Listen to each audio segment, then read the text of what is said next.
चलिए फ्रेंड्स, हम लोग पढ़ रहे हैं वर्क, एनर्जी एंड पावर, और इसमें आर्टिकल नंबर 6.12 कोलिजन्स पढ़ रहे हैं।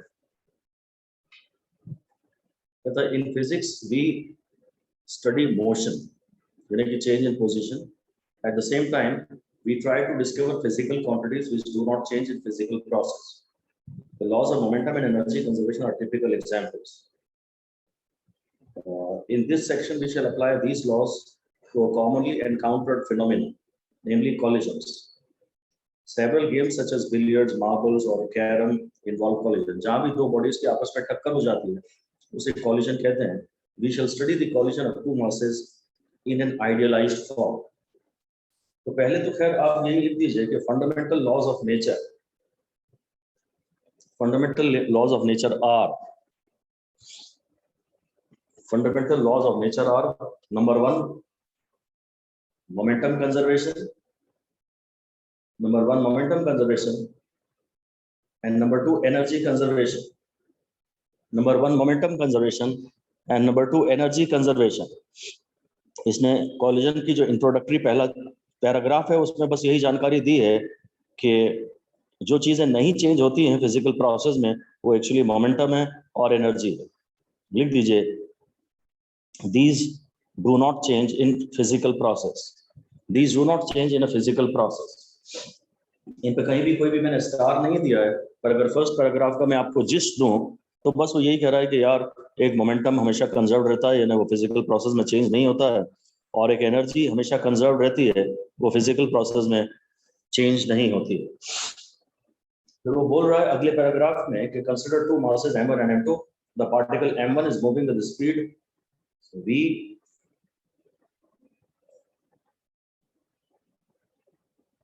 m2 की स्पीड है v2 initial, m2 the particle m2 is moving with the speed v2i, v2i यानी सेकंड ऑब्जेक्ट की वेलोसिटी v2 इनिशियल।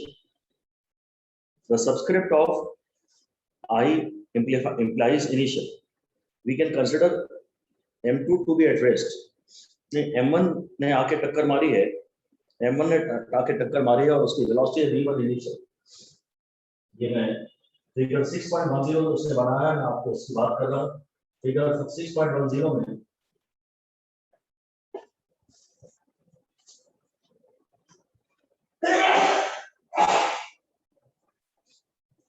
फिगर 6.10 में ये एक पार्टिकल है, इसका मास है m1, इसकी वेलोसिटी है v1 और ये टक्कर के पहले की है, इसका नाम है v1 इनिशियल।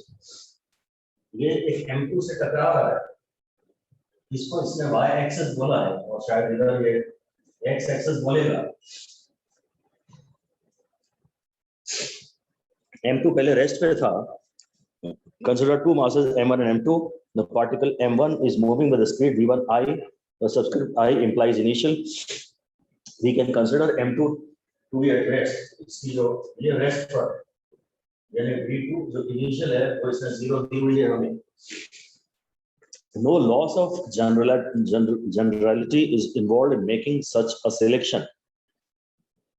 ना m2 को ये रेस्ट पे मान रहा है, बाद में देखेगा वेलोसिटी भी दे देगा।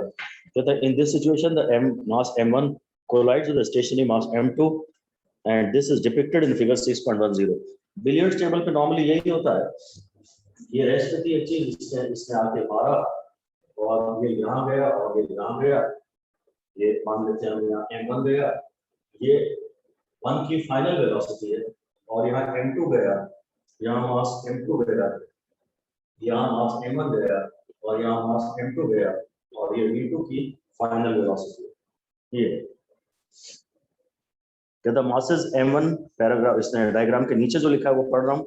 masses m1 and m2 fly out in different directions. इनके एंगल्स अलग अलग हो सकते हैं, ये x एक्सिस से θ1 पे जाएगा और ये θ2 पे जाएगा। The masses m1 and m2 fly off in different directions. We shall see that there are relationships which connect the masses, the velocities and the angles. इसको आप दोबारा रिवाइज ना करें, इसमें कोई भी ऐसी इंफॉर्मेशन हमें डायरेक्ट मिली नहीं है।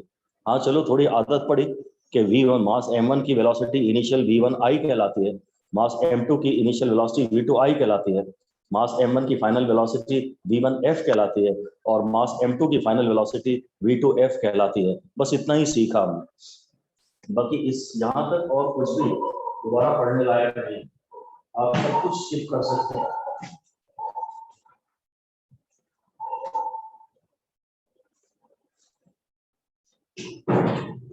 कॉलिजन्स के चैप्टर में यहाँ तक जो कुछ भी दिया है सब स्किप कर सकते हैं। आपको एक तो कॉलिजन्स का नाम पता लगा, ये समझ में आया कि शायद एनर्जी कंजर्वेशन, शायद हम एनर्जी कंजर्वेशन और मोमेंटम कंजर्वेशन लगाएंगे, थोड़ा सा ये समझ में आया।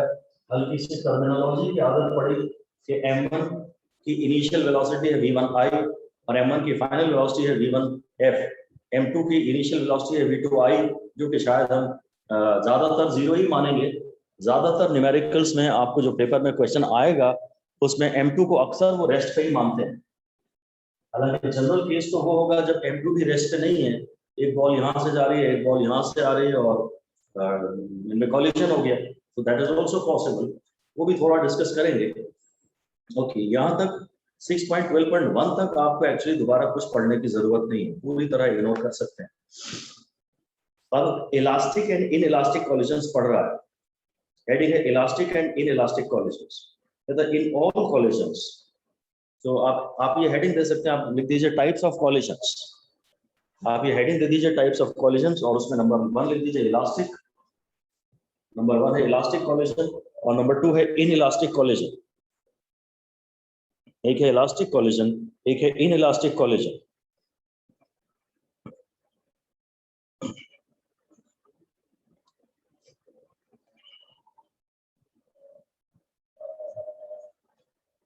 और बस फिर हम जानकारी के रूप में लिख देते हैं कि दोनों कैसा भी कॉलिजन हो, एक चीज हमेशा ही कंजर्व्ड है, ऐसा लिख दीजिए। चलिए ऐसा हेडिंग दे दीजिए, लॉज ऑफ, फिर से लिख दीजिए laws of conservation applicable in any collision, laws of conservation applicable in any collision. किसी भी टाइप का कॉलिजन हो, चाहे इलास्टिक हो चाहे इन इलास्टिक हो, जो लॉज एप्लीकेबल हैं वो फिर से वही दो लॉज हैं, number 1 momentum conservation, number 1 momentum conservation and number 2 energy conservation. कैसा भी कॉलिजन, कैसा भी कॉलिजन हो, चाहे इलास्टिक हो चाहे इन इलास्टिक हो, ये दो बहुत ही बेसिक लॉज हैं यूनिवर्स के, जिनका कोई एक्सेप्शन पाया ही नहीं गया है आज तक। सर सेकंड, सर सेकंड वाला एक बार रिपीट कर दीजिए। पहला लॉ है मोमेंटम कंजर्वेशन, इसे मैं LCOM भी कभी कभी बोलता हूँ शॉर्ट फॉर्म में, law of conservation of momentum. और दूसरा है LCOE, law of conservation of energy. एक है मोमेंटम कंजर्वेशन और एक है एनर्जी कंजर्वेशन। मोमेंटम हमेशा कंजर्व रहता है और एनर्जी भी हमेशा कंजर्व रहती है। तो किसी भी कॉलिजन में आप जब उनकी मैथमेटिकल इक्वेशंस लिखा करेंगे तो इन लॉज का सहारा लेंगे। ये दो लॉज किसी भी प्रकार के कॉलिजन में, कैसा भी कॉलिजन हो, momentum conservation can always be applied and energy conservation can always be applied. अभी तक भी मैंने सोच समझ के कोई स्टार नहीं दिया है। फिर से पढ़ता हूँ, कहता है in all collisions the total linear momentum is conserved, the initial momentum of the system is equal to the final momentum of the system. One can argue this as follows: when two objects collide, the mutual impulsive forces acting over the collision time delta t causes a change in their respective momentums. हर एक का momentum तो change हो जाता है, where F12 is a force exerted on the first particle by the second particle and F21 is likewise the force exerted on the second particle by the first particle. Now from Newton's third law, F12 is equal to minus F21 and this implies that delta P1 plus delta P2 is equal to 0. ये तो हम समझते ही हैं कि जब दो balls का collision होता है ना, तो कॉलिजन के मोमेंट पर इन पे कोई एक्सटर्नल फोर्स नहीं होता।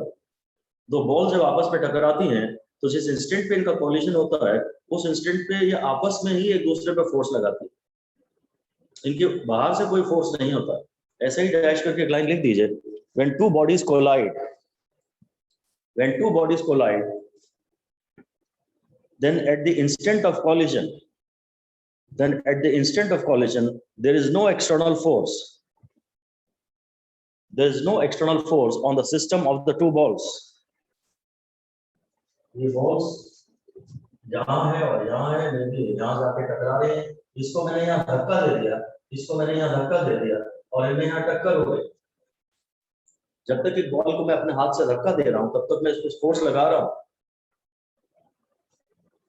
जब ये आपस में टकरा रही हैं तब इनके कोई बाहर से कोई कुछ छू नहीं रहा है. तो एक्सटर्नल फोर्स 0 है और एक्सटर्नल फोर्स 0 है तो मुझे तो पता है F का फॉर्मूला dp/dt होता है. F एक्सटर्नल का अगर F एक्सटर्नल 0 है तो डेल्टा P 0 है, यानी P final minus P initial 0 है. तो P final is equal to P initial of the entire system, comprising of the two balls. अगर ये बॉल A है और ये B है, या जैसा NCERT ने कहा 1 और 2 है, और the entire system comprising of the two balls. अब इन्हें A या B कहिए या 1 या 2 कहिए, इस पूरे को एक सिस्टम क्या है. इस सिस्टम के बाहर से कोई फोर्स नहीं आया है तो पूरे सिस्टम का इनिशियल मोमेंटम और पूरे सिस्टम का फाइनल मोमेंटम कंजर्व्ड है. इन्हें अभी और बेटर समझेंगे, अभी भी मैं इन पे कोई स्टार नहीं दे रहा हूं. ये जो हमने पढ़ा था वो हमने रिवाइज कर दिया कि भाई बाहर से फोर्स नहीं आया है. अगर बाहर से फोर्स नहीं आया है तो पूरे सिस्टम का मोमेंटम कंजर्व्ड है. अगर बाहर से फोर्स नहीं आया है तो पूरे सिस्टम का मोमेंटम कंजर्व्ड है. पूरे सिस्टम का जो इनिशियल मोमेंटम था वो पूरे सिस्टम का फाइनल मोमेंटम है. इसे और एलाबोरेट करेंगे थोड़ी देर बाद, तब ज्यादा क्लियर होगा. अभी एक इंट्रोडक्टरी लेक्चर पोर्शन की तरह ही इसे देखा जाए तो इसे इग्नोर कर सकते हैं आप. हाँ, वो ये कह रहा है कि जब A B से टकरा रहा है या बॉल 1 जब बॉल 2 से टकरा रही है तो बॉल 2 का भी मोमेंटम चेंज होगा और बॉल 1 का भी मोमेंटम चेंज होगा. जब इन पे सडन थोड़े से समय के लिए इनका कोलिजन हुआ है तो जो भी टाइम ऑफ कांटेक्ट है इन दोनों का वो डेल्टा टी है और वो बहुत थोड़ी देर तक कांटेक्ट में रहते हैं. सडनली कांटेक्ट में आते हैं और बस इनकी डायरेक्शन बदल जाती है. कैरम बोर्ड पे इमेजिन कर लीजिए आप, सडनली ये कांटेक्ट में आते हैं और इनकी डायरेक्शन और वेलोसिटी वगैरह सब बदल जाती है. ये जो फोर्स होता है ये शॉर्ट टाइम के लिए एक्ट करता है, इसलिए इसे इंपल्सिव फोर्स कहते हैं. तो बॉल 1 के बाहर से एक फोर्स आया है जो कि बॉल 2 ने बॉल 1 पे लगाया है. क्योंकि बॉल 1 के बाहर से एक फोर्स लगाया है तो बॉल 1 का मोमेंटम चेंज होगा. इसी तरह रिएक्शन फोर्स बॉल 1 ने 2 पे लगाया है तो 2 के बाहर से भी एक फोर्स आया है तो 2 का भी मोमेंटम चेंज होगा. ऐसा अलग से लिख दीजिए. Momentum of each colliding body separately या individually changes. Momentum of each colliding body individually changes because each body experiences an external force.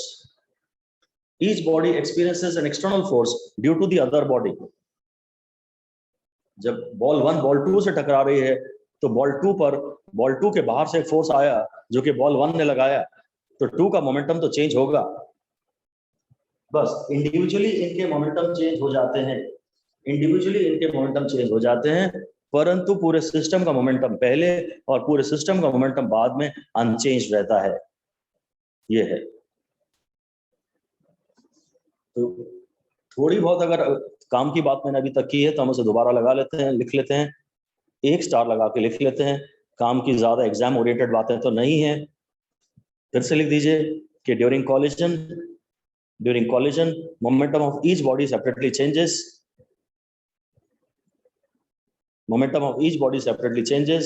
But momentum of the system as a whole remains unchanged. Reasons की परवाह ज्यादा नहीं है. Logics more important नहीं है. फैसले conclusions में doubt ना हो, पहले तो सबसे important वो बात है. जब collision होता है तो इंडिविजुअल पार्टिकल्स का जिनमें कॉलिजन हुआ है उनका मोमेंटम तो चेंज हो जाता है पर पूरे सिस्टम का मोमेंटम चेंज नहीं होता है. बस ये आपको याद रहे. रीजन इंपॉर्टेंट नहीं है. रीजन ये है कि जब 1 2 से टकराया तो 1 पे एक फोर्स आया जो 2 ने लगाया, यानी 1 के बाहर से आया.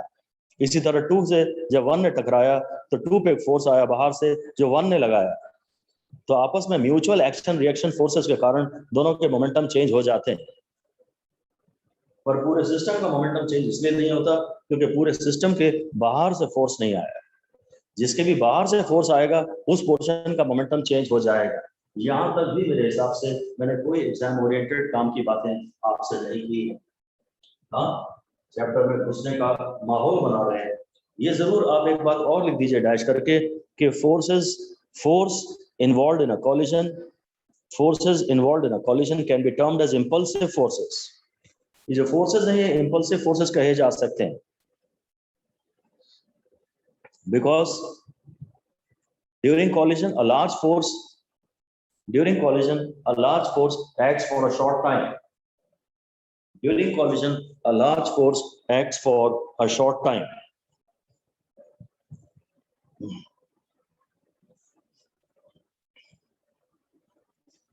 और बस फिर तो हम जानते ही हैं। आप इसे क्वेश्चन के रूप में लिख सकते हैं।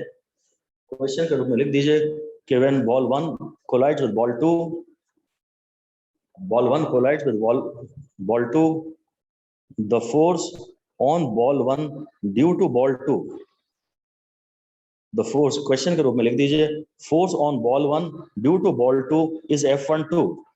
बॉल 1 ने बॉल 2 पे जो फोर्स लगाया वो है F12, and the collision lasts for delta t, and the collision lasts for time delta t. Ball 1 ने जो 2 पे फोर्स लगाया वो है F12, फुल स्टॉप लगा के लिख दीजिए। Similarly the force which ball 1 exerts on 2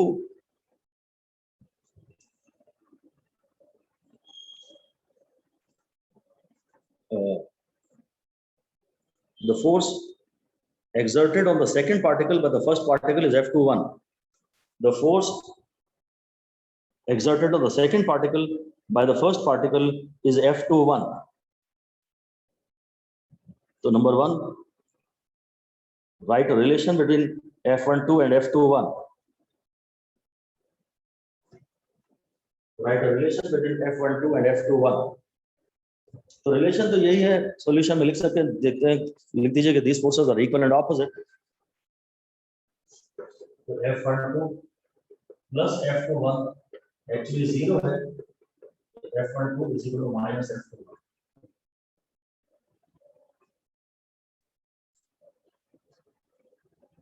ये फोर्सेस इक्वल एंड ऑपोजिट होते हैं, बस इतनी सी बात है।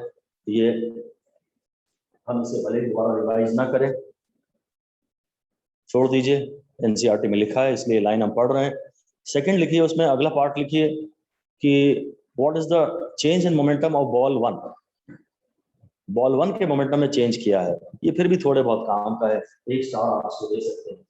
इसमें जो चेंज है वो इसके ऊपर बाहर से जो फोर्स लग रहा है उसके कारण। एफ का फॉर्मूला होता है delta p by delta T. F का फॉर्मूला होता है delta p by delta T, तो डेल्टा पी का फॉर्मूला हो जाएगा एफ डेल्टा टी।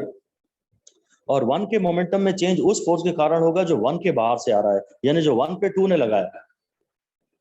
तो मैं तो इसे भी इंपॉर्टेंट नहीं मानता, ये बस आदत आपकी बनी रहे कि अगर डेल्टा पी निकालना है तो आप F is equal to delta p by delta t में से रीअरेंज करके निकाल लेंगे। इतना ही समझाना था बस, इसको भी आप दोबारा ना पढ़ें, ये सब भी पुरानी बातें हैं, नए चैप्टर में अभी तक हम आए ही नहीं है।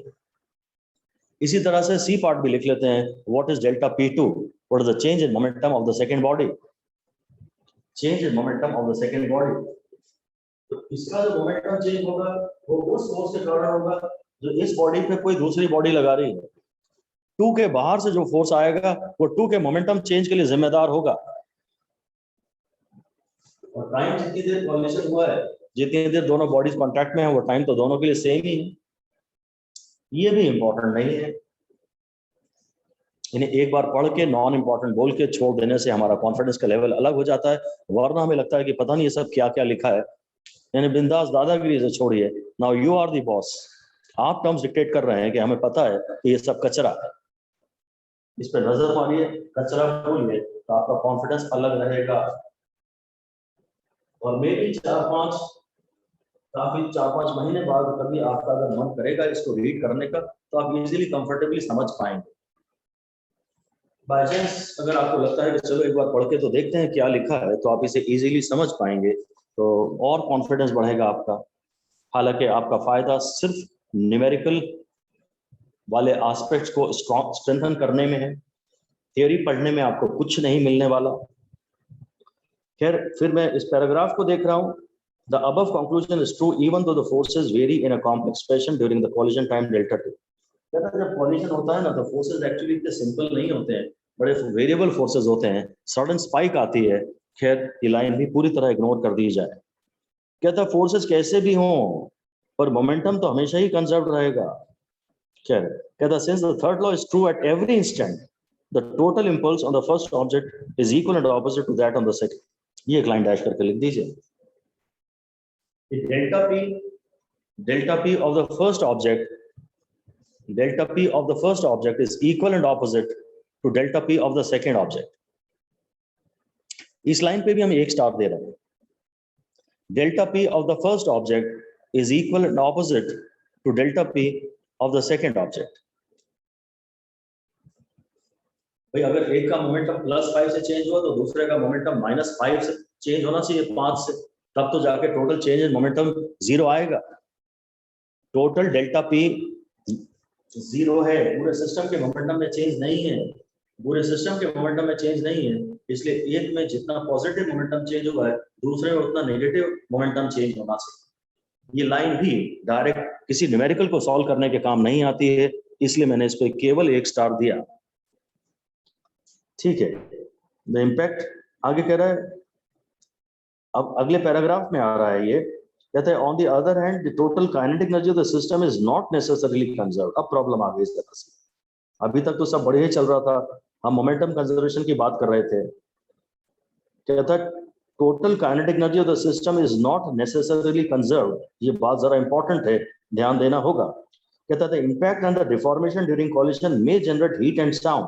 दो पत्थर जब आपस में टकराते हैं तो साउंड तो पैदा होती है, और दो बॉल्स आपस में टकराती हैं, दो बॉल जब आपस में टकराती हैं तो थोड़ा बहुत शेप तो उनका चेंज हो ही जाता है। ऐसा ही मान लीजिए रबर बॉल्स हैं और जोर से जब टक्कर हुई है, खूब जोर से टक्कर हुई है, तो पहले तो स्फेरिकल शेप था इनका, पर अब डिफॉर्मेशन हो गया, शेप चेंज हो गया, इसे हम डिफॉर्मेशन कहते हैं। कहता है impact and deformation during collision may generate heat and sound. Sound तो पैदा होती है, और पत्थर हो तो चिंगारी भी पैदा होती है, स्पार्क भी निकलती है, हीट भी पैदा होती है। The part of the initial kinetic energy is transformed into other forms of energy. अगर ऐसा हुआ है, अगर पत्थर आपस में टकराए हैं और चिंगारी निकली है, तो इनिशियल काइनेटिक एनर्जी हीट के रूप में चली गई है ना कहीं, और चिंगारी निकली है तो उसकी आवाज भी होगी स्पार्कल की, और उसमें कुछ एनर्जी साउंड में भी चली जाएगी। कहता है useful way to visualize the deformation during collision is in terms of compressed spring. तो पहले तो हम ऐसा लिख लेते हैं, चलिए फिर आगे बात करेंगे। ऐसा लिख लीजिए, in collisions total energy is always conserved। total energy is always conserved। here total means heat plus light plus sound plus kinetic energy plus potential energy। Total energy तो हमेशा ही कंजर्व रहेगी। heat energy plus light energy plus sound energy plus potential energy plus kinetic energy and what not, any other form of energy भी अगर आप सोच सकते हैं, chemical energy, जो भी आप सोच सकते हैं, वो तो कंजर्व है। मतलब यूनिवर्स, अगर यहाँ थोड़ी जब टक्कर हुई तो इसने अपनी काइनेटिक एनर्जी लूज की, पर उतनी इक्विवेलेंट हीट एनर्जी सराउंडिंग में चली तो गई ना। तो टोटल एनर्जी तो खैर हमेशा ही कंजर्व रहती है। तो टोटल एनर्जी कंजर्वेशन लॉ उतना यूजफुल नहीं है, क्योंकि आपके पास न्यूमेरिकल में इनकी जानकारियां नहीं होती हैं कि बाकी एनर्जी कहाँ चली गई। अलग से लिख दीजिए कि total energy conservation principle is not much useful. Total energy conservation principle is not much useful in numericals. It's not much useful in numericals. Actually मैंने तो इसे कभी भी अप्लाई नहीं किया। लिख दीजिए it is never applied. It is never applied in numericals। लगाना तो चाहिए, लगा सकते हैं, और यूनिवर्सल ट्रुथ है कि टोटल एनर्जी कंजर्व्ड है, पर एनर्जी कंजर्वेशन का प्रिंसिपल इतना ज्यादा यूजफुल न्यूमेरिकल्स में नहीं पाया जाता। उसका कारण यह है कि मेरे को ये बाकी सारे इंफॉर्मेशन देते ही नहीं है कि हीट एनर्जी कहाँ गई, लाइट एनर्जी कितनी गई। लिख दीजिए because other forms of energy involve are not given, the values of other forms of energy involve are not given. किसी भी सिचुएशन में जो दूसरी फॉर्म ऑफ एनर्जी है उसकी कोई वैल्यू तो मुझे देता नहीं है, तो मैं इक्वेशन बनाऊं तो कैसे बनाऊं? इक्वेशन आप नहीं बना सकते। ये बात सही तो है कि सारी एनर्जीज का सम टक्कर के पहले और सारी एनर्जीज का सम कॉलिजन के बाद सेम है, पर मुझे कोई वैल्यू बताता नहीं है कि हीट एनर्जी कितने पैदा हुई है। मैं इक्वेशन बनाऊंगा कैसे? शायद ही रेयरली कभी इसको यूज किया जाए, ज्यादातर ये यूज नहीं होगा। तो अब इंपॉर्टेंट बात हम कर चुके हैं कि मोमेंटम कंजर्वेशन में तो कोई प्रॉब्लम नहीं है, पर एनर्जी कंजर्वेशन में प्रॉब्लम है। एनर्जी कंजर्वेशन लॉ सही तो है, पर न्यूमेरिकल में आपका उसकी तरफ ध्यान जाना ही नहीं चाहिए, ऐसा भी साफ साफ लिख दीजिए कि देयरफॉर इन न्यूमेरिकल्स फर्स्ट, मतलब in numericals we should use only momentum conservation. We should use only momentum conservation to write an equation. Numericals में मोमेंटम कंजर्वेशन हमें यूज करना चाहिए एक इक्वेशन बनाने में। मैं इस बात पे 5 स्टार देता हूं। एनर्जी कंजर्वेशन के भरोसे मत रहना, तो मैं उसके लिए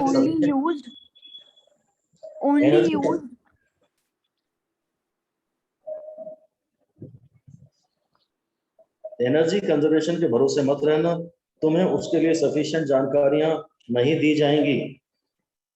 हाँ, मोमेंटम कंजर्वेशन के लिए जाना, मोमेंटम कंजर्वेशन तुमको हेल्प करेगा। तो सबसे पहले सवाल के आते ही तो मोमेंटम कंजर्वेशन की इक्वेशन बनाने के बारे में सोचना। एनर्जी कंजर्वेशन की इक्वेशन तुम कभी बना नहीं पाओगे क्योंकि सफिशिएंट इंफॉर्मेशन तुम्हें मिलेगी नहीं। ठीक है?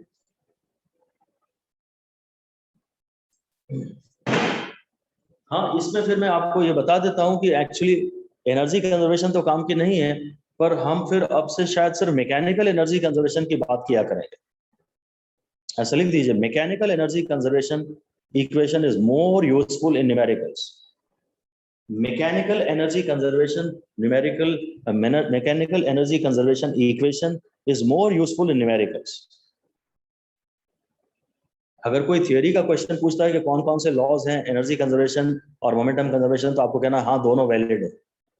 और जो यूजफुल है, जो प्रैक्टिकल बात है, जो अंदर चैप्टर में घुसने के बाद पता लगी, वो ये कि एनर्जी कंजर्वेशन तो फिर नाम का ही है। मोमेंटम कंजर्वेशन तो हम लगा सकते हैं और फिर मैकेनिकल एनर्जी कंजर्वेशन भी लगा सकते हैं। P potential energy plus kinetic energy के सम को मैकेनिकल एनर्जी कहते हैं। मैकेनिकल एनर्जी कंजर्वेशन का लॉ लगाया जा सकता है। अब ध्यान से बात सुनिए कि वो ये कह रहा है बट सारे टाइप के कॉलिजन में मैकेनिकल एनर्जी कंजर्व नहीं। ये लाइन लिख दीजिए, एक लाइन लिखिए, momentum conservation is valid in all types of collisions. Momentum conservation is valid in all types of collisions, but mechanical energy conservation is not applicable. Mechanical energy conservation is not applicable in all types of collisions. Mechanical energy conservation is not applicable in all types of collisions. Total energy conservation तो कभी तुम्हारे किसी लायक का, किसी फायदे का होगा ही नहीं। ये केवल थ्योरी की बात है, एप्लीकेशन की बात नहीं है। Mechanical energy conservation P + K = P + K लगा तो सकते हैं, पर यह सब टाइप के कॉलिजन्स पे नहीं लगा सकते। वो यही कह रहा है कि अगर किसी कॉलिजन के दरमियान हीट पैदा हो गई या स्पार्किंग पैदा हो गई या साउंड पैदा हो गई, तो टक्कर की जो काइनेटिक एनर्जी थी उसका कुछ हिस्सा इसमें चला गया ना, तो काइनेटिक एनर्जी तो अब लूज हो गई। तो P + K = P + K, ऐसा लिख सकते हैं आप। लिख दीजिए कि when impact and deformation during collision generates heat / sound, impact and deformation during collision generates heat oblique sound, then part of the initial kinetic energy is transformed into other forms of energy.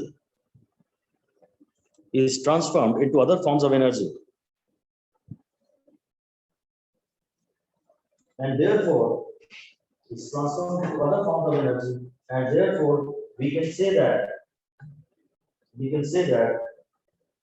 in such a situation, kinetic energy of the system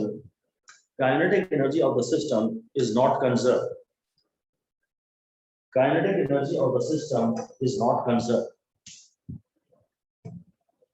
momentum conservation में कभी कोई problem नहीं है। सबसे सुंदर equation बनती है, सबसे शर्तिया इक्वेशन बनती है मोमेंटम कंजर्वेशन की। न्यूमेरिकल्स में बहुत काम आती है।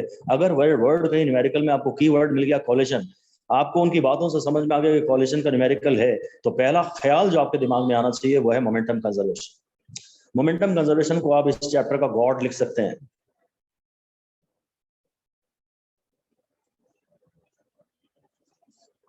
ओके, तो बाकी तो कह रहा है टोटल एनर्जी के तो कंजर्वेशन के लॉ का फायदा है ही नहीं।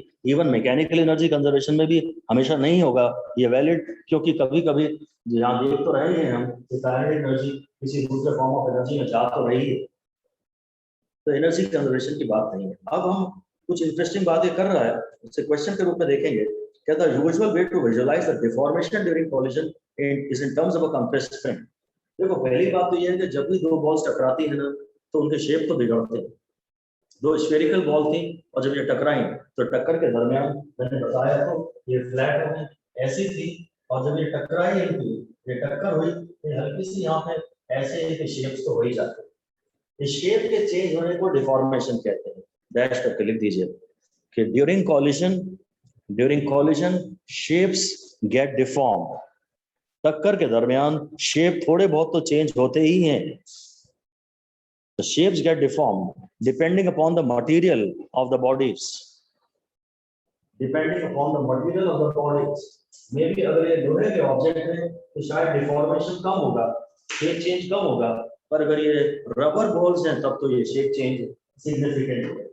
तो जब भी कॉलिजन होगा हमें आइडियली ये मानना तो चाहिए कि एटलीस्ट ड्यूरिंग कॉलिजन टक्कर जितनी देर तक लास्ट कर रही है, टक्कर थोड़ी देर तक होती है and then both the body separate. ये यहाँ से आई, ये यहाँ से आई, टक्कर थोड़ी देर तक लास्ट की और फिर दोनों कहीं और चले गए अपने अपने रास्ते। थोड़ी देर तक ही टक्कर होती है, थोड़ी देर तक ही फिजिकल कांटेक्ट होता है और उसके बाद इनके रास्ते अपने अपने बदल जाते हैं। तो टाइम ऑफ कॉलिजन से हमारा यही मतलब है, और टाइम ऑफ कॉलिजन के दरमियान शेप चेंज होते हैं। जितनी देर तक कांटेक्ट बना रहता है शेप चेंज होते हैं, उसको डिफॉर्मेशन कहते हैं। कहता है a useful way to visualize the deformation during collision is in terms of compressed spring. If the spring connecting the two masses regains the original shape without loss in energy, then the initial kinetic energy is equal to the final kinetic energy. But the kinetic energy during the collision time delta t is not constant. मैं इसको question के रूप में ही आपसे बात करता हूँ, ऐसा कुछ करता हूँ। ये दे दिए, मास m1 है, मास m2 है। इनिशियली ये रेस्ट पर है और ये भी रेस्ट पर है। इनिशियली रेस्ट पे है और स्प्रिंग अपनी नेचुरल लेंथ में है। ना तो स्प्रिंग में इलॉन्गेशन है और ना स्प्रिंग में कंप्रेशन है। दोनों मास रेस्ट पे है और स्प्रिंग अपनी नेचुरल लेंथ में है। इस क्वेश्चन के रूप में हम यहाँ आपसे कुछ बात कहना चाह रहे हैं, एक बार जरा पढ़ लें। कहता है a useful way to visualize the deformation during collision is in terms of a compressed spring. If the spring connecting the two masses regains its original shape, मतलब शेप की जगह साइज बोलना चाहिए था शायद इसको, without any loss in energy, then the initial kinetic energy is equal to the final kinetic energy. अच्छा, एक बात ये देखो कि अब ये क्या कर रहा है कि ये दोनों मासेस को ना कंप्रेस कर रहा है। कह रहा है मैं जैसे इसे एक इंपल्स यहाँ से दे दूंगा, इसे झटके से कुछ वेलोसिटी दे दूंगा और इसको झटके से कुछ वेलोसिटी दे दूंगा और दोनों कंप्रेस होंगे। आप तो सीधी यही इक्वेशन लिखिए, आप ये लिखिए कि ऐसा दिखा दीजिए, ये V1 है और ये V2 है, ऐसा लिख दीजिए, both the masses are pushed towards each other, both the masses are pushed towards each other with respective velocities v1 and v2, with respective velocities v1 and v2.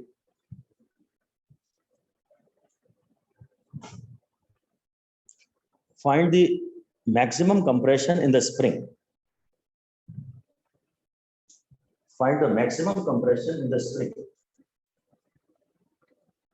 इसको मैंने इनिशियल वेलोसिटी v1 देके हट गया, impulse दे दिया मैंने, एक झटके से वेलोसिटी दे दी और हट गया, या इसको यहाँ था, इसको मारा मैंने और हाथ हटा लिया, तो ज्यादा देर मेरा कांटेक्ट नहीं रहा, तो मतलब मैं लगातार फोर्स नहीं लगा रहा, लगातार मैं हथेली से लगा रहा हूँ फोर्स, तो वो इंपल्सिव फोर्स नहीं है, मैंने इंपल्स दिया और मैंने हटा लिया अपना हाथ।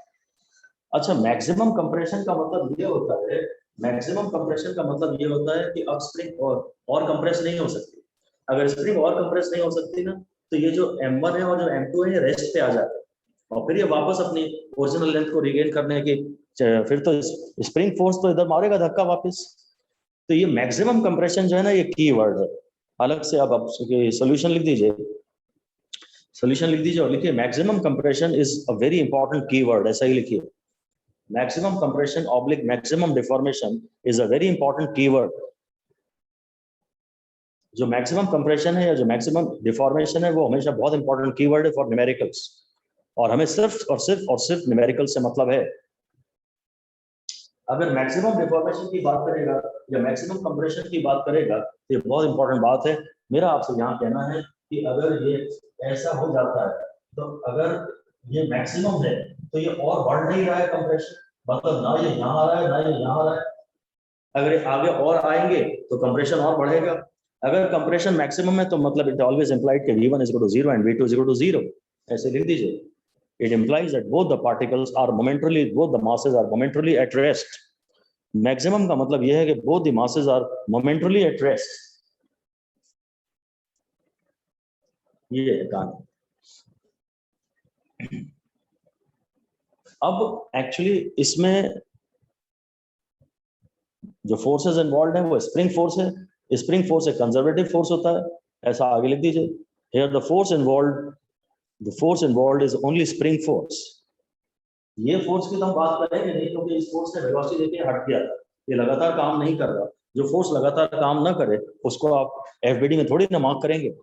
यहाँ जो फोर्स इन्वॉल्व है वो खाली स्प्रिंग फोर्स है, which is a conservative force. यहाँ जो फोर्स इन्वॉल्व है वो खाली स्प्रिंग फोर्स है, जो कि कंजर्वेटिव फोर्स है, and therefore mechanical energy is conserved. Mechanical energy is conserved. So P plus Ke is conserved. P plus Ke is conserved.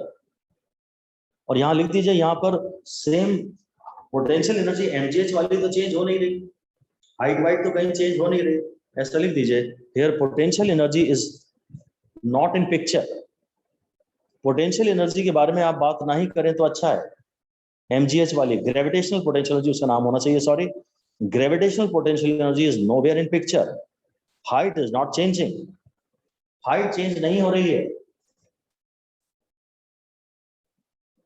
तो आपको मालूम है क्या बोलना है, K of mass 1 plus K of mass 2 plus elastic potential energy of spring is equal to constant। ये भी थोड़ा सा एडवांस टाइप का ही डिस्कशन है, ये भी हल्का सा एडवांस टाइप का ही डिस्कशन है।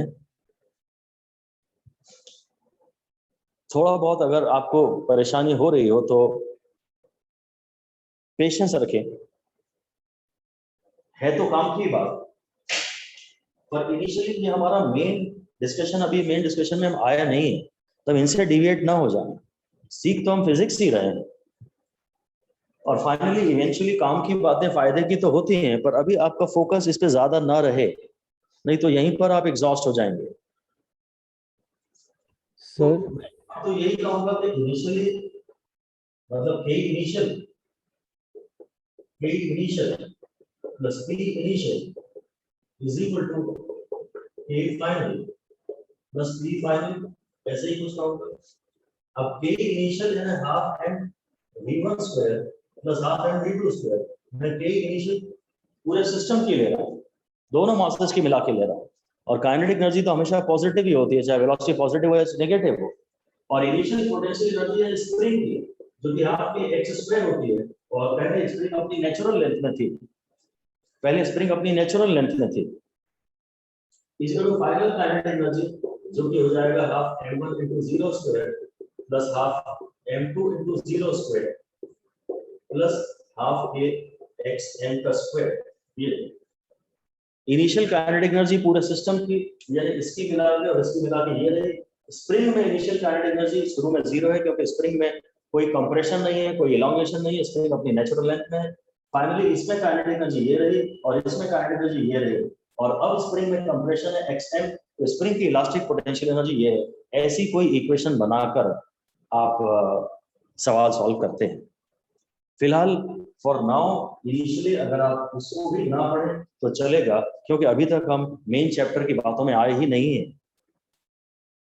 जेई के लिए ये सवाल थोड़े बहुत काम के हो सकते हैं, मेडिकल वालों को थोड़ा मुश्किल ही है, हालांकि सीख लें तो अच्छा है, कुछ विशेष है तो है नहीं। आदत डालने की बात है, डिसीजन लेने की बात है कि हाँ मेरे को ये करना है। अगर मन बना लें, जब मन बना लें, अभी मन बनाना जरूरी नहीं है, क्योंकि अभी जो कोर डिस्कशन हमारा है नहीं। हाँ, हम एक बार रिवाइज तो करेंगे कि पूरे सिस्टम की K plus P is equal to conserve. अब के के नाम पे खाली इसकी ले लेनी, इसकी प्लस इसकी लेनी है, और पोटेंशियल एनर्जी इसकी है नहीं, इसकी है नहीं, बस इसकी है। बस इससे कुछ इक्वेशन आ जाएगी।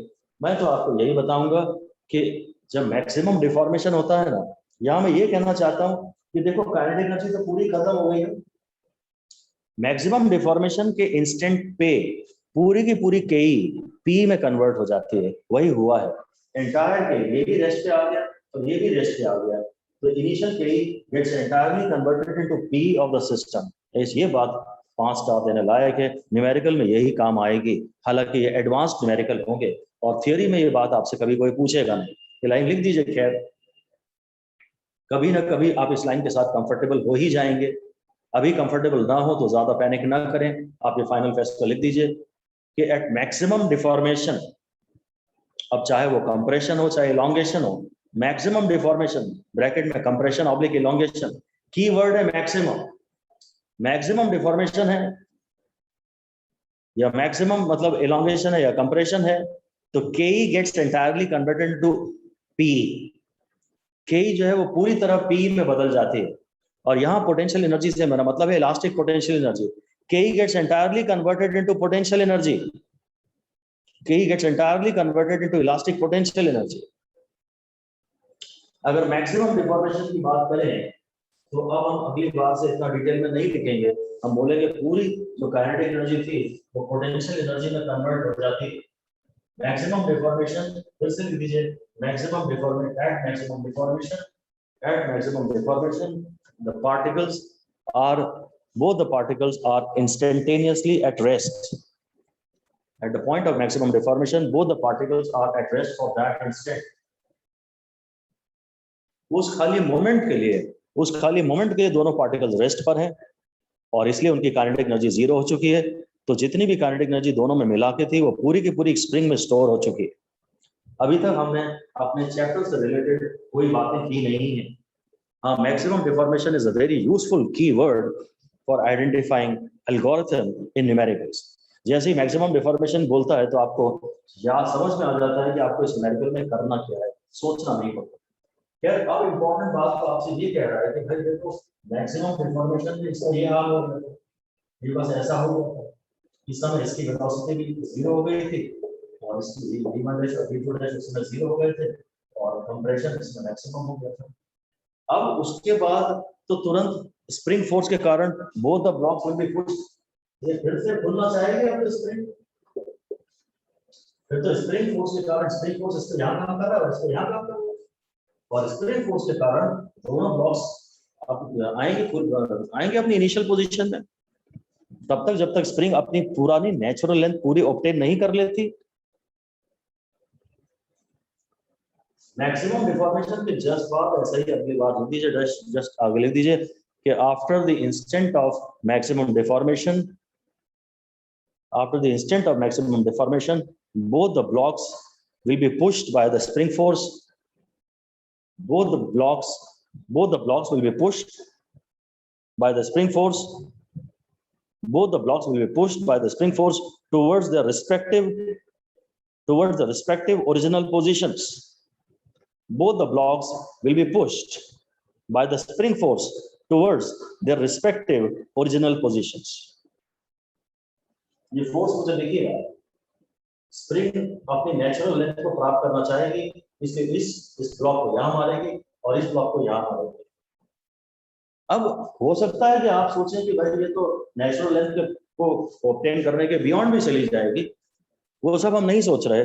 हम केवल एक बात आपसे कह रहे हैं कि अगर सपोज ये अपनी नेचुरल लेंथ में आ गया है, अगर ये अपनी नेचुरल लेंथ में आ गया है तो स्प्रिंग की इलास्टिक पोटेंशियल एनर्जी अब जीरो हो गई है।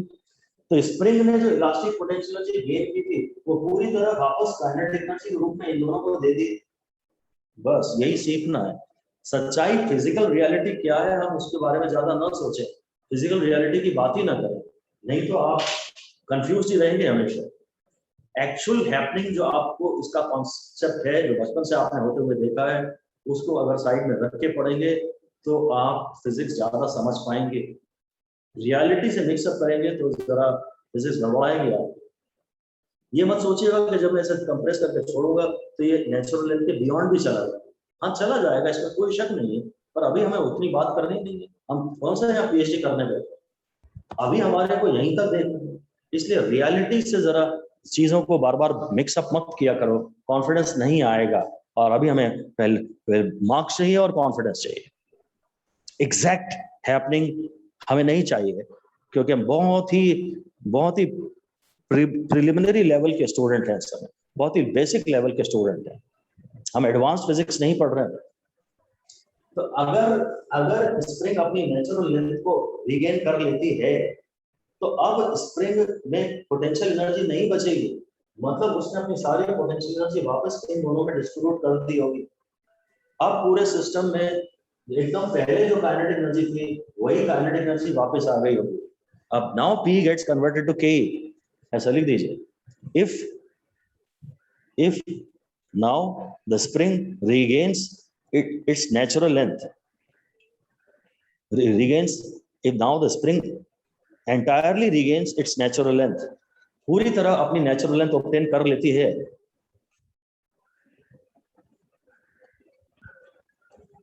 then finally it has no potential energy left in it. अगर स्प्रिंग ने अपनी नेचुरल लेंथ गेन कर ली है, उससे ज्यादा नहीं सोचना है बस। सच्चाई तो यह है कि उससे ज्यादा भी कुछ होता है, पर अपने थॉट्स पे आप रोक लगाइए। अगर जिस इंस्टेंट पे उसने अपनी नेचुरल लेंथ रीगेन कर ली है, उस इंस्टेंट पर स्प्रिंग में कोई पोटेंशियल एनर्जी बची नहीं है, तो ये पोटेंशियल एनर्जी अब कहां गई है? अब पोटेंशियल एनर्जी वापस दोनों पूरे सिस्टम की काइनेटिक एनर्जी में कन्वर्ट हो गई, ऐसा लिख दीजिए। Now the potential energy of the spring gets reconverted, potential energy of the system gets reconverted into kinetic energy of the system. अब सिस्टम की पोटेंशियल एनर्जी पूरी तरह सिस्टम की पोटेंशियल एनर्जी सिस्टम की काइनेटिक एनर्जी में convert हो चुकी है। सिस्टम की पोटेंशियल एनर्जी पूरी तरह सिस्टम की काइनेटिक एनर्जी में कन्वर्ट हो चुकी है। क्या हुआ? डिफॉर्मेशन पीरियड के दौरान K gets converted to P, और रिकवरी पीरियड के दौरान हम बोलते हैं जब भी कोई कॉलिजन होता है, जब भी एक बॉडी दूसरी बॉडी से टकराती है, तो हम उसे कम से कम 2 पीरियड्स में इस कॉलिजन के प्रोसेस को डिवाइड कर सकते हैं। एक हम बोलेंगे डिफॉर्मेशन पीरियड, फिर हम एक बोलेंगे रिकवरी पीरियड। डिफॉर्मेशन पीरियड में K gets converted into elastic P, and recovery period में P of the system, shape वाली, जब शेप डिफॉर्म होता है ना, तो उससे रिलेटेड पोटेंशियल एनर्जी को इलास्टिक पोटेंशियल एनर्जी कहते हैं। ये बात आप ब्रैकेट में लिख दीजिए। When shape of bodies get deformed, elastic forces come into play. When shape of bodies get deformed, elastic forces comes into play. ये हमारे सिलेबस में है इलास्टिसिटी का चैप्टर, और हम बाद में करेंगे इस बात के बारे में बातें आपसे। जब भी शेप डिफॉर्म होता है तो इलास्टिक फोर्सेस पिक्चर में आते हैं, and the corresponding potential energy is therefore called elastic potential energy. Corresponding potential energy is therefore called elastic potential energy. जब भी शेप्स डिफॉर्म होते हैं तो जो एनर्जी होती है उसको इलास्टिक पोटेंशियल एनर्जी कहते हैं। तो अब आप हेडिंग दे दीजिए कॉलिजन प्रोसेस, कॉलिजन प्रोसेस, और बस नंबर 1 लिख दीजिए डिफॉर्मेशन पीरियड, डिफॉर्मेशन पीरियड। और डिफॉर्मेशन पीरियड में तो ऐसे लिख दीजिए here shapes of both the bodies are getting deform. Touch हुए हैं ये, ऐसे जा रहे हैं, जब ये थोड़ा तेज आया और टक्कर मार दो तो ऐसा कुछ होने की संभावना है। तो ऐसे शेप डिफॉर्म होने के थोड़े थोड़े शेप दोनों के डिफॉर्म तो होंगे ही होंगे। डिफॉर्मेशन पीरियड में शेप चेंज होता है, शेप डिफॉर्म होता है। और असली बात यह है, मैं स्टार तो इन पे नहीं दे रहा हूं, एक ही स्टार आप दे सकते हैं तो दे दीजिए कि के गेट्स कन्वर्टेड टू पी। एक भी स्टार देने लायक वैसे बात है नहीं, चैप्टर की अंडरस्टैंडिंग के लिए बहुत ज्यादा बेसिक्स हैं इसलिए पढ़ाने पड़ रहे हैं, इनका न्यूमेरिकल से कोई ताल्लुक नहीं है। एक स्टार से लिए दे ही दीजिए K gets converted to P. Shape deform हुआ तो पोटेंशियल एनर्जी बढ़ी मॉलिक्यूल्स की, तो कहां से आई? काइनेटिक एनर्जी से आई। और नंबर 2 डाल दीजिए रिकवरी पीरियड, रिकवरी। तो जब मैक्सिमम डिफॉर्मेशन होगा, पहले तो डिफॉर्मेशन बढ़ रहा होगा, शायद पहले डिफॉर्मेशन बढ़ रहा होगा, और जब मैक्सिमम डिफॉर्मेशन हो जाएगा उसके बाद रिकवरी पीरियड स्टार्ट होगा, ऐसा ही लिख दीजिए। Recovery period starts after maximum deformation, recovery period starts after maximum deformation. और बस in this process P gets reconverted to Ke. So it starts after Recovery period starts after maximum deformation. Maximum deformation जब हो जाता है तो उसके बाद और फर्दर डिफॉर्मेशन नहीं हो सकता। अब जब डिफॉर्मेशन नहीं हो सकता तो फिर रिकवरी स्टार्ट हो जाती है। जब डिफॉर्मिंग फोर्स आना बंद कर देता है तो फिर रिस्टोरिंग फोर्स अपना काम करना शुरू कर देता है। तो मैक्सिमम डिफॉर्मेशन होने के बाद रिकवरी स्टार्ट हो जाती है। मैक्सिमम डिफॉर्मेशन, जब आपको मैक्सिमम कभी कोई नुकसान हो चुका होता है उसके बाद तो सिर्फ रिकवरी ही हो सकती है आपकी। और रिकवरी पीरियड में P gets reconverted to K, potential energy gets reconverted to K। ठीक है, इन पे भी हम एक स्टार दे देते हैं और ये बातें ज्यादा काम की नहीं।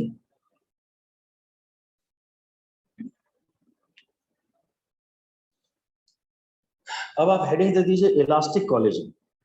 अब बढ़िया काम की बात शायद स्टार्ट हो गई है, इलास्टिक कोलिजन। हालांकि अभी भी इसकी मैथमेटिक्स स्टार्ट नहीं हो गई है। इलास्टिक कोलिजन, तो इलास्टिक कोलिजन की खासियत ये है कि यहाँ पर ना Ke before the collision is equal to Ke after the collision। Elastic collision में ये जो केस था ये इलास्टिक कोलिजन का केस था, ऐसे ही लिख दीजिए here Ke before the collision, Ke of the system पूरा बोल सकते हैं, Ke of the system is conserved, बस ये लिख दीजिए आप, Ke of the system is conserved, kinetic energy of the system is conserved। Bracket में before and after collision, before and after collision. ये काइनेटिक एनर्जी भी अगर कंजर्व रहती है अलग से तो ये इलास्टिक कॉलिजन है। मतलब फिर से हेड दे दीजिए, चलिए ठीक है। Equations to solve numericals of elastic collision, equations to solve numericals of elastic collision।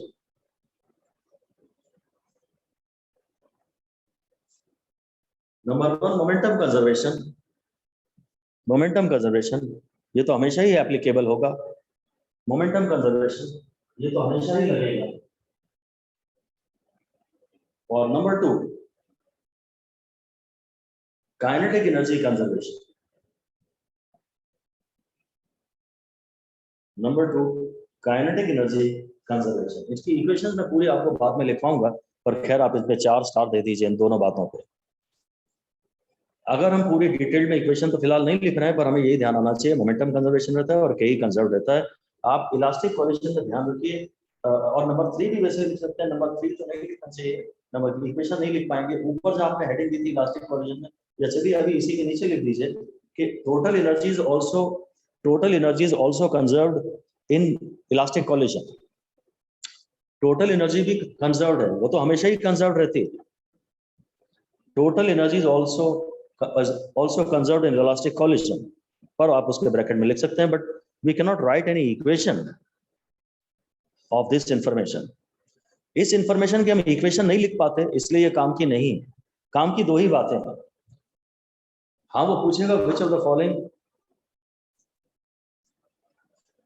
चलिए क्वेश्चन लिख लेते हैं, क्वेश्चन ग्रुप में बात करते हैं आपसे कि which of the following is conserved, which of the following is conserved in elastic collisions,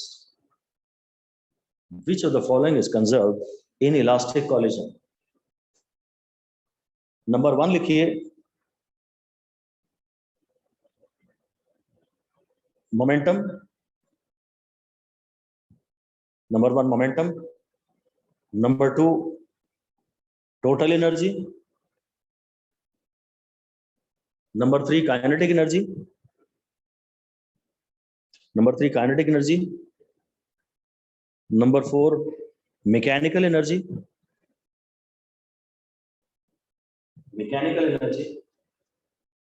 number 5 all of the above.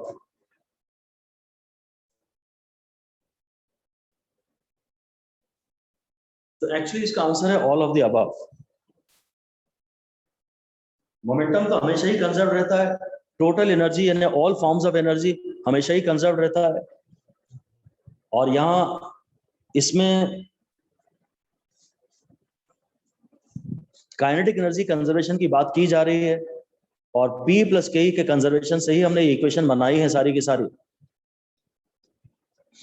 पर ये ध्यान रखिए कि आप इलास्टिक कोलिजन में अगर ये कहेंगे कि मैकेनिकल एनर्जी कंजर्व्ड है, तो आप उसकी इक्वेशन लिख नहीं पाएंगे, इसलिए मैकेनिकल एनर्जी क्योंकि उस बारे में सफिशिएंट जानकारी दी नहीं होती, इसलिए के ही कंजर्व्ड है, ये अलग से जरूर स्पेसिफिकली बोला जाना चाहिए।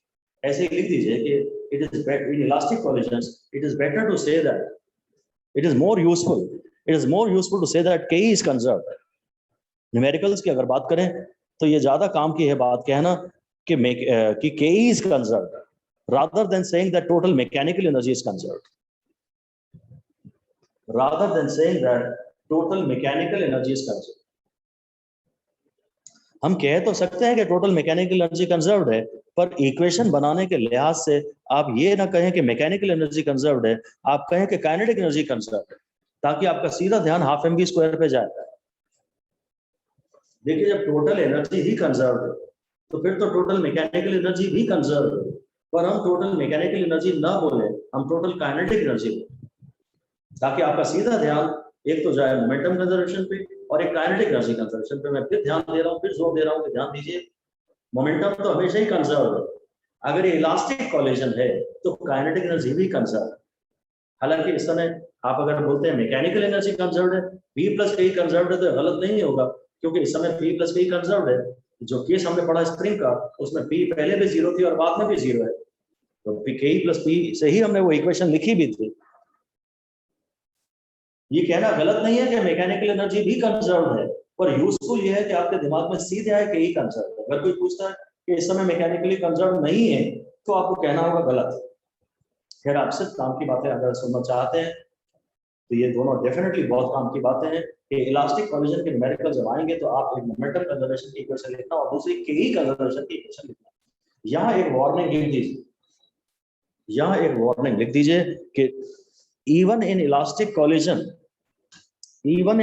collision, comma, elastic collision may be during the small time for which collision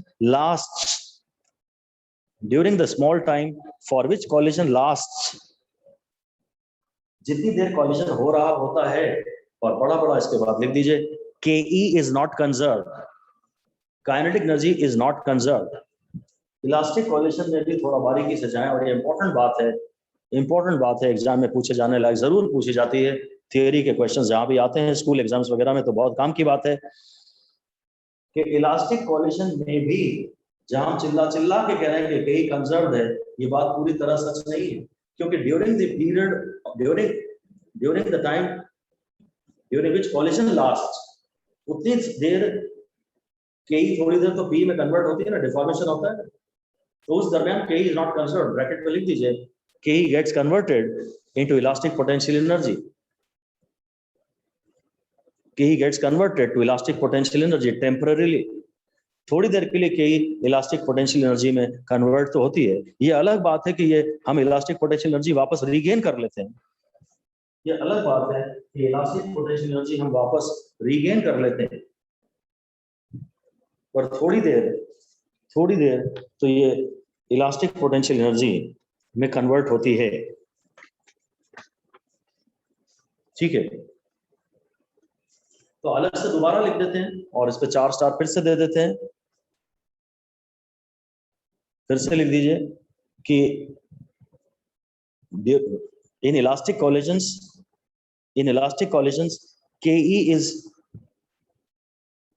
KE before the collision is equal to KE after the collision. KE before the collision is equal to KE after the collision. But KE kinetic energy is not throughout conserved. But kinetic energy is not throughout conserved. Throughout पे highlight करिए. Kinetic energy is not throughout conserved. Kinetic energy हमेशा permanently conserved नहीं है. Kinetic energy is not throughout conserved. Kinetic energy हमेशा conserved नहीं है. KE is not throughout conserved. बस इतना ही समझना है आपको. Throughout को highlight कर दीजिए. Inelastic collision, अच्छा मैंने तो अभी पहले उसका नाम लिया नहीं है, तो बस मैं इस लाइन को पढ़ता हूँ कि क्या कह रहा है, देखिए कहता है then the initial kinetic energy is equal to the final kinetic energy, but the kinetic energy during the collision time delta t is not constant. Such a collision is called an elastic collision. Elastic collision की ज्यादा काम की बात यह है कि पहले और बाद में के कंजर्व, ये जो एक्सेप्शन ड्यूरिंग द इंटरवल वाली जो बात है ज्यादा काम की है नहीं। अगर कोई स्पेसिफिकली पूछे कि क्या लगातार एनर्जी कंजर्व रहती है कहीं, तो आप कहना नहीं, लगातार नहीं रहती है, पर ये बात इतना इंपॉर्टेंट नहीं है, इस पर आप ज्यादा ध्यान मत देना, नहीं तो असली चीज से आपका ध्यान हट जाएगा, असली बात से आपका ध्यान हट जाएगा। इलास्टिक कोलिजन का अगर नाम आता है न्यूमेरिकल में, तो एक ही बात आपको बोलना है कि पहले काइनेटिक एनर्जी और बाद में काइनेटिक एनर्जी सेम है। इलास्टिक कोलिजन की अगर बात आती है तो काइनेटिक एनर्जी पूरे सिस्टम की काइनेटिक एनर्जी टक्कर के पहले और पूरे सिस्टम की काइनेटिक एनर्जी टक्कर के बाद सेम, बहुत ही यूजफुल हो जाता है ये। Therefore elastic is a very important word. मेरे हिसाब से तो जैसे ही इलास्टिक कोलिजन का नाम आता है, सच तो ये है कि हाँ, इलास्टिक कोलिजन में पूरे सिस्टम की कई पहले इज इक्वल टू पूरे सिस्टम की कई आफ्टर द कोलिजन। हाँ, थ्रू आउट कई कंसर्न नहीं रहती है, पर इस छोटी सी बात को इग्नोर कर दो, इस छोटी सी खामी को इग्नोर कर दो, इस पर ज्यादा ध्यान मत दो। कोई अगर तुमसे कहे कि थ्रू आउट कंसर्न रहती है तो वो स्टेटमेंट गलत हो जाएगा, बाकी इसका कोई महत्व नहीं है। जो एप्लीकेशन ओरिएंटेड बात है, 10,000 क्वेश्चन करोगे तो एक क्वेश्चन खाली तुम्हारे को इस बात के लाभ फायदा देगा जो कहेगा कि कई थ्रू आउट कंसर्न नहीं है, बाकी 9,999 क्वेश्चंस में तो यही आपको अप्लाई करना पड़ेगा कि साहब कई इनिशियल इज गुड कई फाइनल। तो वो छोटे छोटे जो एक्सेप्शंस हैं और कहीं कहीं छोटे मोटे ग्लिच हैं, उसको बहुत एम्पलीफाई करके मत देखो। आप तो फिर से लिख दीजिए कि in numericals of elastic collision, elastic बड़ा बड़ा लिख दीजिए, in numericals of elastic collision mostly, अगर एग्जाम में आने वाला न्यूमेरिकल है तब तो mostly only one equation is sufficient. Mostly only one equation is sufficient, and that is Ke conservation. Mostly तो एक ही इक्वेशन काफी है और वो है Ke conservation की। ये बात यहाँ पे कह रहा है ना, इसने बोल्ड पे इलास्टिक कोलिजन लिखा है, उसके पहले की 2 लाइनें मैं आपसे पढ़ता हूँ। कहता है the initial kinetic energy is equal to the final kinetic energy, but the kinetic energy during the collision, इसे आप बुक में भी चाहें तो अंडरलाइन कर लें कि kinetic energy during the collision time delta t is not constant, क्योंकि तब तो कई p में कन्वर्ट हो रही है, उतने डिटेल में अब दोबारा आपको जाने की आवश्यकता है ही नहीं। कहता such a collision is called elastic collision, ये मैंने आपको पढ़ा दिया। कहती on the other hand the deformation may not be relieved and the two bodies could move together after the collision. A collision in which the two particles move together after the collision is called completely inelastic collision. The intermediate case where the deformation is partly relieved and some of the initial kinetic energy is lost. तो मैं पहले inelastic collision की definition आपकी copy में लिखवाता हूँ और उसके बाद पढ़वाऊंगा completely inelastic collision. तो ये अब आप हेडिंग दे दीजिए inelastic collision. इलास्टिक कॉलिजन ही ज्यादा आता है पेपर में. इनइलास्टिक कॉलिजन थोड़ा सा लेंथी न्यूमेरिकल बनाता है, इसलिए इनइलास्टिक कॉलिजन मेरे हिसाब से तो पेपर में कम आता है. इलास्टिक कॉलिजन के न्यूमेरिकल ज्यादा आते हैं और वो सिर्फ केई कंजर्वेशन से ही आपका न्यूमेरिकल बन जाएगा.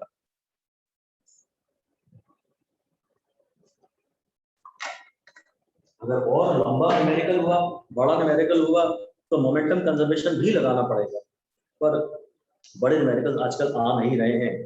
तो जहां तक मेरा ख्याल है, in my opinion, elastic collision का अगर न्यूमेरिकल आएगा तो एनर्जी केई कंजर्वेशन से बड़े आराम से सॉल्व हो जाएगा. पहला थॉट आपके दिमाग में केई कंजर्वेशन ही आना चाहिए. और अभी मैंने इन इलास्टिक कॉलिजन पढ़ाया तो नहीं है, पर मैं पढ़ाऊंगा. तो इन इलास्टिक कॉलिजन के न्यूमेरिकल्स में मोमेंटम कंजर्वेशन लगाया जाता है, तो मैं पढ़ा दूंगा. तो बाद में समरी में मैं आपको लिखवा दूंगा. इन इलास्टिक कॉलिजन में कहना यार हमारा ये है कि तुमने जो बॉडीज टकराई थी, इनके शेप डिफॉर्म हुए थे. अब रिकवरी पीरियड में सपोज ये पूरी तरह अपने शेप को रिगेन नहीं करता, तो मटेरियल ऐसा है कि वो उसमें थोड़ा बहुत डिफॉर्मेशन परमानेंटली रह गया. अगर थोड़ा बहुत डिफॉर्मेशन परमानेंटली रह गया तो मेरी जो इलास्टिक पोटेंशियल एनर्जी इसमें गई थी वो पूरी तरह मैंने काइनेटिक एनर्जी के रूप में रिकवर बैक नहीं की. तो सिस्टम की केई थोड़ी कम हो जाती है, पूरी तरह केई रिगेन नहीं हो पाती. ऐसा ही लिख दीजिए. इन इलास्टिक कॉलिजन की थियोरी पढ़ा रहे हैं, थियोरी ज्यादा काम की होती नहीं है, इस समय हम थियोरी पढ़ा रहे हैं, बस इतना ही लिख दीजिए. If the material of the body is such that, if the material of the body is such that the bodies do not regain their shape, the bodies do not regain their shape completely, the bodies do not regain their shape completely during the recovery period, the bodies do not regain their shape completely during the recovery period, then final KE of the system is less than initial KE of the system. Final KE of the system is less than initial KE of the system. Shape material ऐसा है कि वो पूरी तरह अपने length को, अपने दोनों बॉडीज अपने शेप को रिगेन नहीं कर पाए, उनमें थोड़ा सा डिफॉर्मेशन बचा रह गया. अंदर इलास्टिक फोर्सेस हैं, इलास्टिक पोटेंशियल एनर्जी अंदर है, तो फिर वो पूरी की पूरी रीगेन हम नहीं कर पाए, तो हमारी काइनेटिक एनर्जी हमने थोड़ी लूज कर दी. बस इसको इनइलास्टिक कॉलिजन कहते हैं, इसको इनइलास्टिक कॉलिजन कहते हैं. तो अब हम इससे कोई न्यूमेरिकल तो सॉल्व कर नहीं पाएंगे, क्योंकि ये आपको कोई बताएगा नहीं कि आपके पास 100 जूल थी पहले एनर्जी और 10 जूल पोटेंशियल एनर्जी अंदर ही रह गई, ऐसा कोई डेटा देता नहीं. तो एनर्जी कंजर्वेशन या केई कंजर्वेशन इनइलास्टिक के न्यूमेरिकल्स में नहीं लगाया जाता. ऐसा लिख दीजिए. बस अपन तो ये बोलते हैं कि क्या लगाया जाता है, इस पे 5 स्टार लगा के लिख दीजिए. सीधे फाइनल स्टेटमेंट दोनों का ही दे देता हूं, सीधे 5 स्टार लगा के लिख दीजिए, जो आपकी बड़ी मदद करेगा समय आने पे. और बस इतना सा लिखिए कि in numericals of elastic collision, in numericals of elastic collision mostly equation of KE conservation is sufficient. Mostly equation of KE conservation is sufficient. अगर इलास्टिक कॉलिजन का है, ये आज की क्लास की मोस्ट इंपॉर्टेंट लाइन है, मोस्ट इंपॉर्टेंट लाइन है कि अगर इलास्टिक कॉलिजन है तब आप इसकी थियरी वगैरह सब भूल सकते हैं, थियरी रिवाइज करने की जरूरत नहीं है.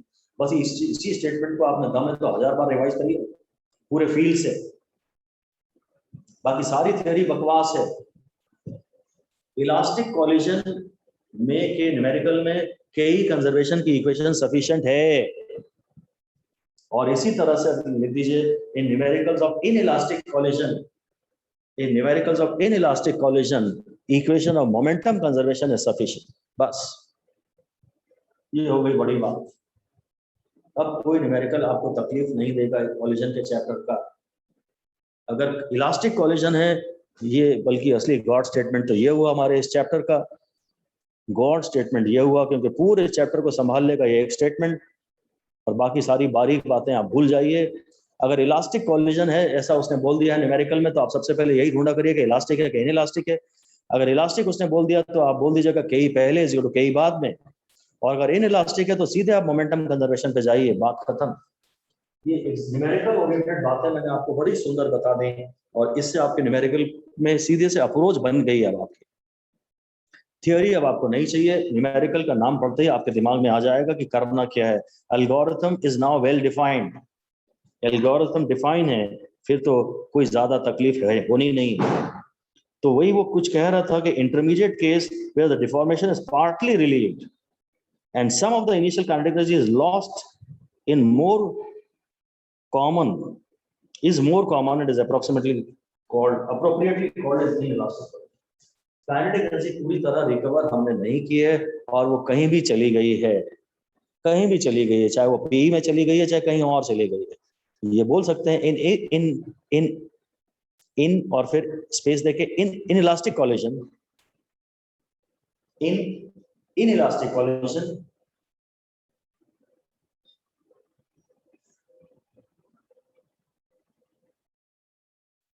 Ke is lost in some other forms as well. Ke दूसरे फॉर्म्स में भी जाती है, खाली वो पी वाली बात नहीं है, वो समझाने के लिए तो सरल था। सो इन फिर स्पेस थोड़ी सी, और फिर in elastic collision, inelastic collisions में mechanical energy is not conserved. समझाने के लिए मैंने कहा कि पूरी तरह एनर्जी रिलीज नहीं हुई, पर सच ये है कि कुछ एनर्जी जैसे स्पार्किंग में चली गई, अब तो कभी वो वापस आ भी नहीं सकती।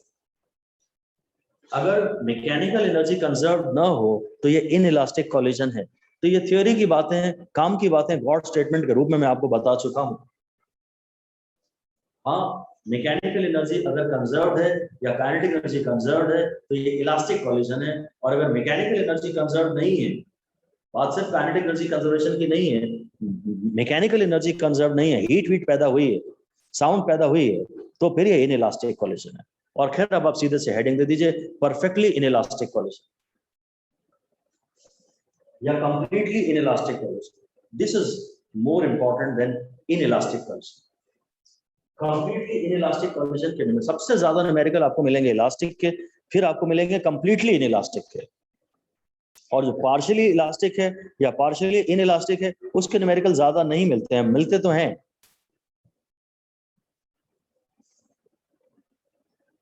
कंप्लीटली इनइलास्टिक में ऐसा होता है कि टक्कर के बाद there is no tendency to regain. ऐसे ही कुछ आप लिख दीजिए, कंप्लीटली इनइलास्टिक में एक बार मैं पढ़ लूं। कहता है deformation may not be relieved and the two bodies could move together after the collision. A collision in which the two particles move together after the collision is called a completely inelastic collision. ठीक है, मैं तो यही लिखता हूँ, मैं तो ये कहता हूँ कि जब टक्कर होती है ना, और जब मैक्सिमम डिफॉर्मेशन का केस होता है, उसके बाद ये बॉडीज अपने शेप को रिगेन करने की में कोई टेंडेंसी ही नहीं होती। तो मैक्सिमम डिफॉर्मेशन के साथ ही ये दोनों फिर कंटिन्यूअसली चलती रहती है, उसको कंप्लीटली इनइलास्टिक कोलिजन कहते हैं। ये लिख दीजिए, if the materials are such that after the instant of maximum deformation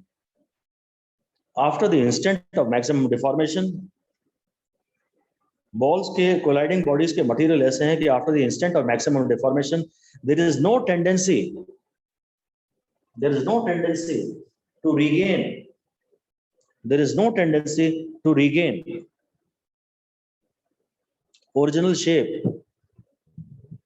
There's no tendency to regain original shape.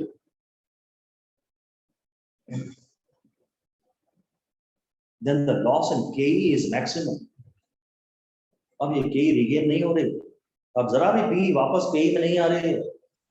Loss in Ke is maximum, bracket में लिख दीजिए, not 100%. Loss in Ke maximum है पर 100% नहीं है। जब ये टकराई तो Ke P में कन्वर्ट हो गई, कॉमन वेलोसिटी, इनकी मैक्सिमम डिफॉर्मेशन पे इनकी कॉमन वेलोसिटी होती है, ये वेलोसिटी जीरो नहीं होती। फिर आप रिगेन करने की कोई टेंडेंसी नहीं है, तो जितनी के पी में गई थी वो पूरी गई आपके हाथ से।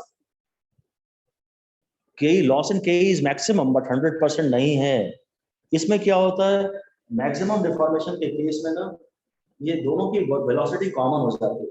ऐसा लिख दीजिए, now both the bodies stick together, now both the bodies stick together and move in same direction, move in same direction as a combined mass, move in same direction as a combined mass with common velocity.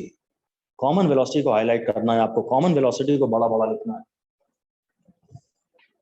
When the particles move together after the collision is called, in which the particle moves together, together is the key word, इसको भी आप लिख सकते हैं। The particles move, फिर से लिख लेते हैं, जो एनसीईआरटी की लाइन है वो लिख लेते हैं कि a collision in which the two particles move together, a collision in which the two particles move together after the collision, two particles move together after the collision is called a completely inelastic collision. The two particles move together after the collision is called a completely inelastic collision. Common velocity वाली बात important है, मैं आपको अलग से समझाऊंगा भी, पर आप फिर अलग से अगली लाइन में पहले लिख दीजिए।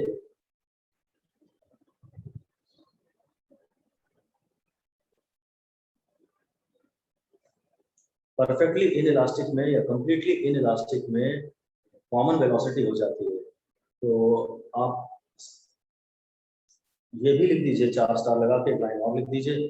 कभी कभी कुछ एडवांस न्यूमेरिकल में काम आती है कि at maximum deformation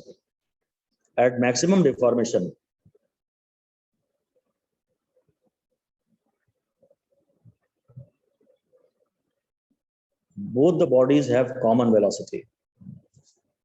Both the bodies have common velocity. मैंने इलास्टिक की बात जब आपसे की थी तो उसको मैंने 0 ले लिया था, पर एक्चुअली दोनों की कॉमन वेलोसिटी है। देखिए क्या है, समझा सकता हूं मैं आपको ये बात कि ये मास m1 है और ये मास m2 है, ये यहाँ जा रहा है और ये यहाँ जा रहा है। इससे आगे टक्कर मारी, मान लीजिए थोड़ा तेज जा रहा है, ये स्लो जा रहा है और ये फास्ट जा रहा है, और इसने आगे टक्कर मारी है, जिसने आगे टक्कर मारी है उसे हम प्रोजेक्टाइल कहते हैं, और जिसको टक्कर पड़ी है उसको हम टारगेट कहते हैं। प्रोजेक्टाइल जाके टारगेट को टक्कर मारता है, प्रोजेक्टाइल जाके टक्कर टारगेट को मारता है, ये स्लो जा रहा है, तो इसकी टक्कर की वजह से ना ये थोड़ा एक्सीलरेट होगा, इसकी वेलोसिटी बढ़ेगी। ये हम डीप में नहीं जाएंगे क्योंकि एनसीईआरटी ने एक्सप्लेन नहीं किया है, एक्सप्लेन तो मैं कर रहा हूँ, मैं लिखवाऊंगा नहीं इसे। इसकी टक्कर के कारण ये एक्सीलरेट होगा, इसकी वेलोसिटी बढ़ेगी, और इसके रिएक्शन के कारण इसका जो फोर्स होगा वो यहाँ रिटार्डिंग फोर्स होगा और इसकी वेलोसिटी घटेगी।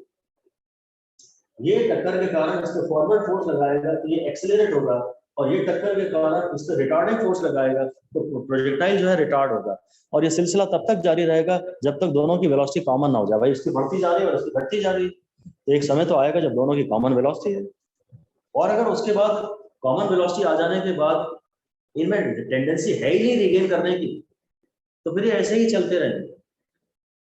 पहले ये इसको टक्कर मार रहा है तो ये एक्सीलरेट हो रहा है, और इसकी टक्कर के कारण ये रिटार्ड हो रहा है, ये स्लो हो रहा है और ये फास्ट हो रहा है, और जब दोनों की वेलोसिटी कॉमन हो जाएगी तो उसके बाद अब फर्दर डिफॉर्मेशन तो होगा नहीं ना। अब पीछे वाला जब तक तेज है तभी तक तो अंदर इसके अंदर घुसेगा, पीछे वाला जब तक तेज है तभी तक तो इसके अंदर घुसेगा, और जब दोनों की वेलोसिटी सेम हो गई तो इसने तो घुसना बंद कर दिया। अब अगर ये रीगेन करते तो इसकी स्पीड और बढ़ती और इसकी स्पीड और कम होती। अब अगर ये रीगेन करते, पहले तो क्या हुआ, ये स्लो हुआ और ये तेज हुआ, तो दोनों की वेलोसिटी कभी ना कभी सेम हो ही जाएगी, और जब सेम हो गई वेलोसिटी तो जब इसको आगे बढ़ने के लिए जितनी जगह चाहिए वो ये दे भी रहा है, तो ये उसका शेप नहीं बिगाड़ रहा, और जब डिफॉर्मेशन फोर्स कम खत्म हो जाता है तो कायदे से रिस्टोरिंग फोर्स आना चाहिए, और जब रिस्टोरिंग फोर्स आता है ये अपने शेप को रिगेन करते हैं, तो ये शेप को रिगेन करने में इसको फर्दर रिटार्ड करता है और ये फर्दर एक्सीलरेट होता है, इसकी वेलोसिटी और बढ़ जाती है और इसकी वेलोसिटी और कम हो जाती है। मैं इस डीप थियरी में नहीं ले जाना चाहता आपको, बस मैं आपसे ये कहना चाह रहा हूँ कि जब मैक्सिमम डिफॉर्मेशन है तो दोनों की वेलोसिटी एक्चुअली कॉमन है, जब मैक्सिमम डिफॉर्मेशन है तो एक्चुअली दोनों की वेलोसिटी कॉमन है। मैंने पहले डेरिवेशन में दोनों की वेलोसिटी 0 लिख दी, वो सिंप्लीफिकेशन के लिए चलिए मान लीजिए कि उससे इक्वेशन आपकी सरल बन रही थी इसलिए लिख दी, वो एक्चुअली सही नहीं है।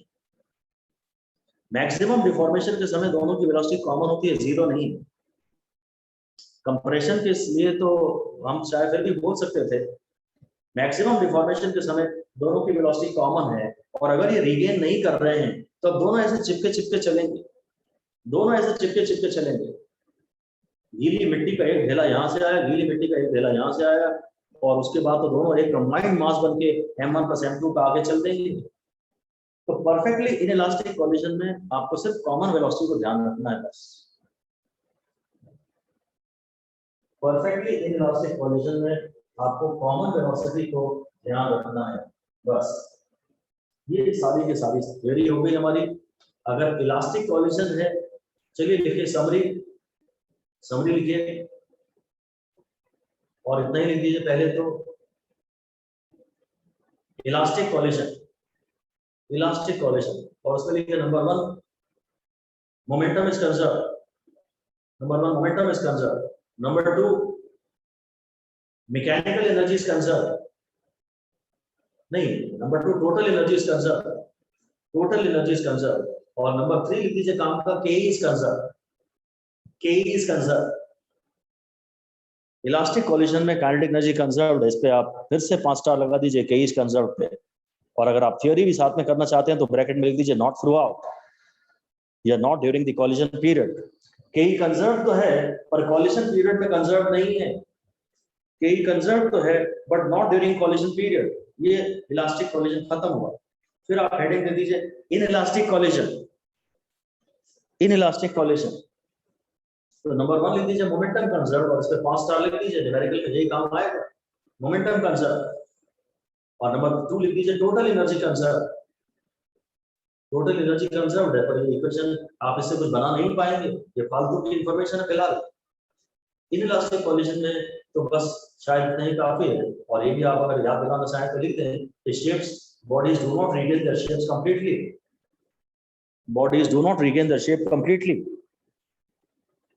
K is lost in other forms. Bodies do not regain their shape completely. K is lost in other forms. Momentum conservation से आपका इस पर न्यूमेरिकल बन जाएगा। और finally completely inelastic collision,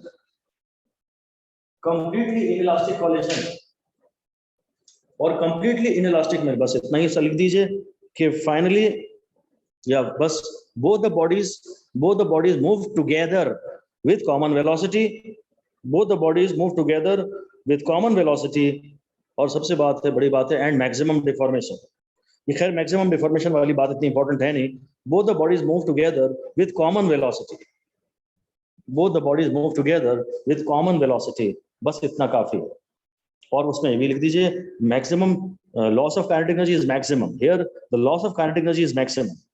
completely inelastic में loss of kinetic energy is maximum, though not 100%।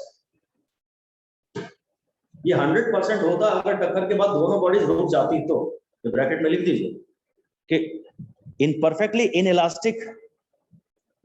Inelastic loss of kinetic energy will be 100%, कभी कभी होता भी है। Loss of kinetic energy will be 100% only if after the collision both the bodies come to rest.